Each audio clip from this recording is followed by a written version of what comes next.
thalaga korsen ha khi American mi tual that ming thang Jeffrey Dahmer ani kum som chuang chungin mi pa som pasari rap thak takin athata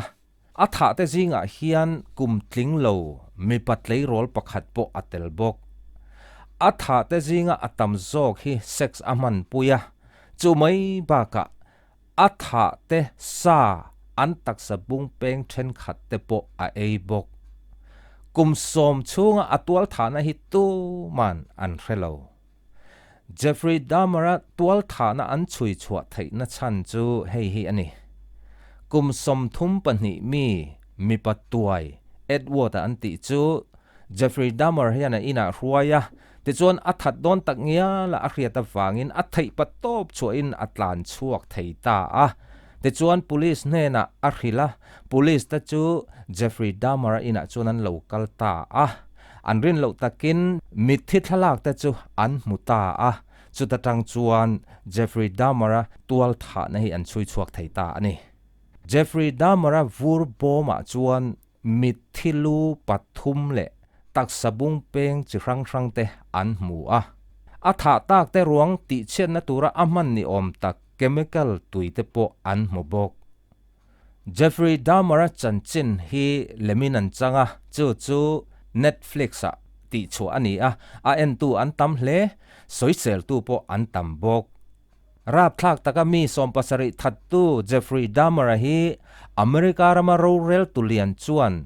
kum zakot chuang lung intang turin achung thu arel ta ani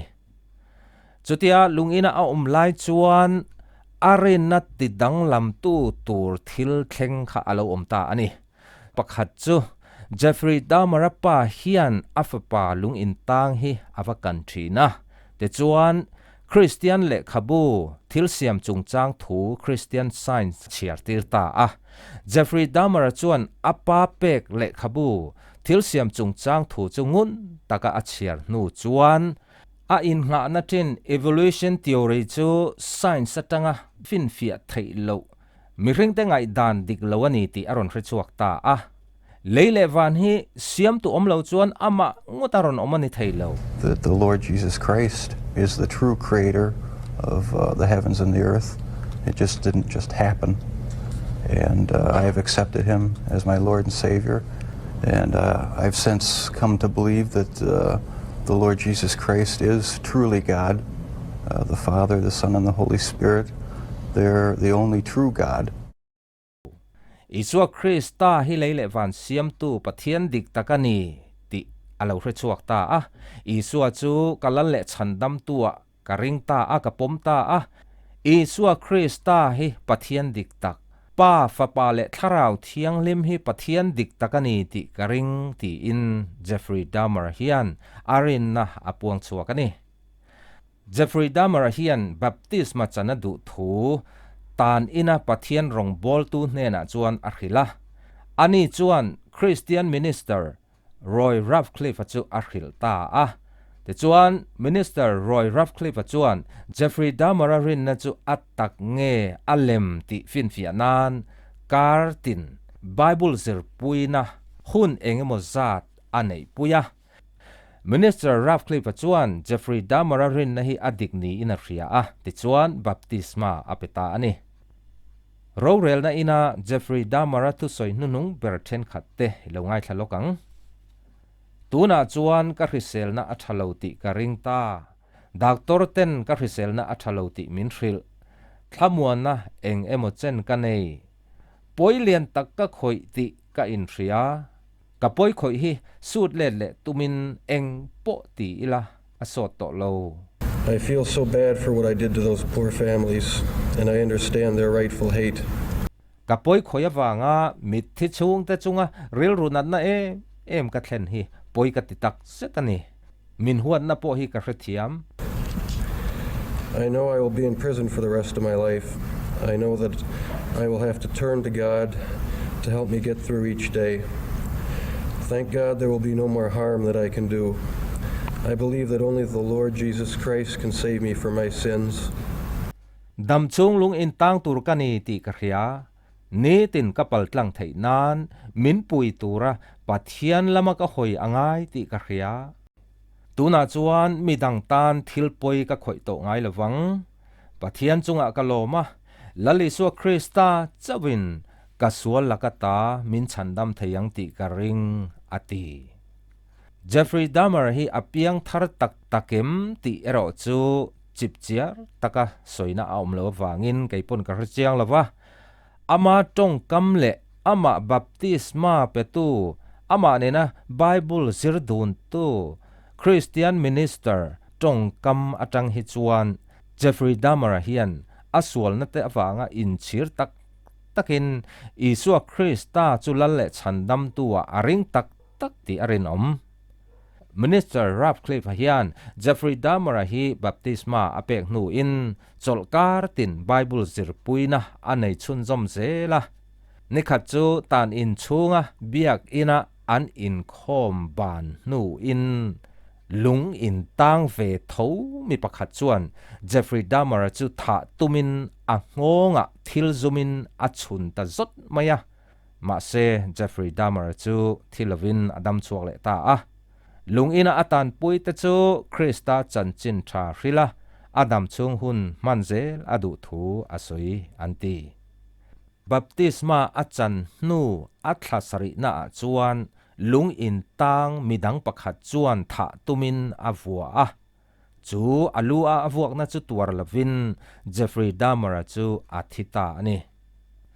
Jeffrey Dahmer hi van ramakayangem mithen khat chuan hetiang nun rong tual that pa hi van ramakai lawang aswal na te ka in chir isua karing ati po hi tak takani lawang van ramakai lawang titok an oma mithen khatero chuan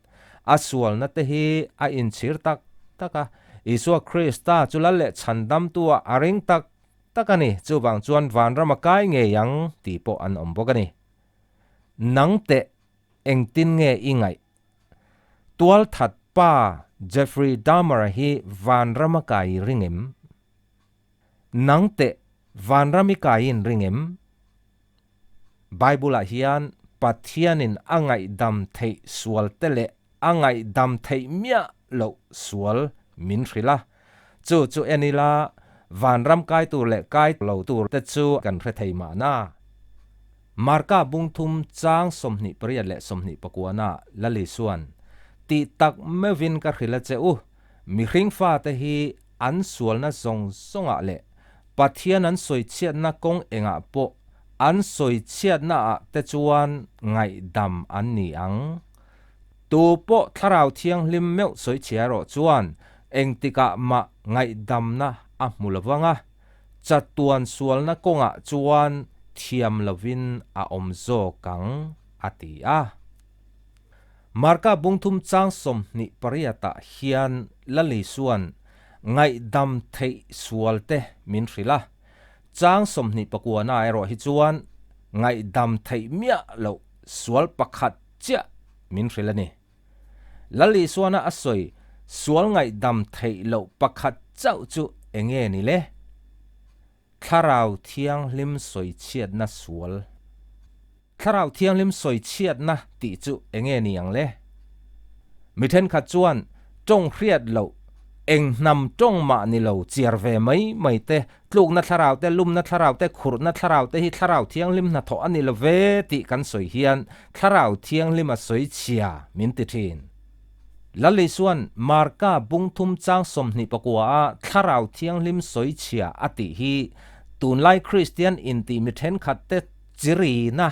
tluk na khur na lum na tharau kan soi chiat te hi asoi na animia lo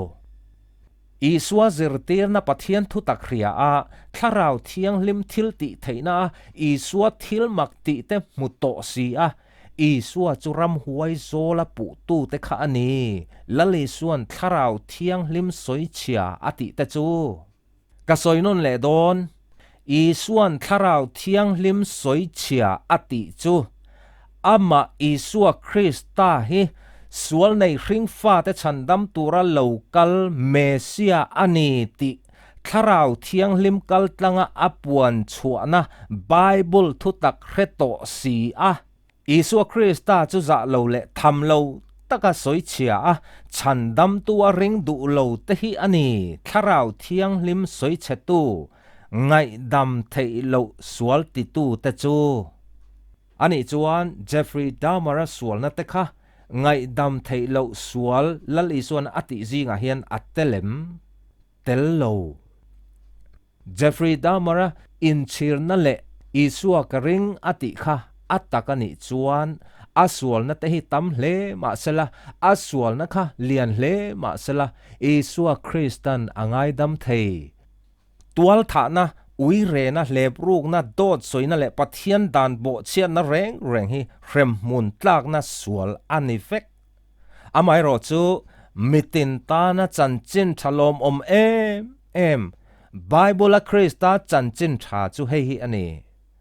cross lera Isua Krista thi na le nithum nia atho le na kha sual lian berti tu tan po atelani chu wangin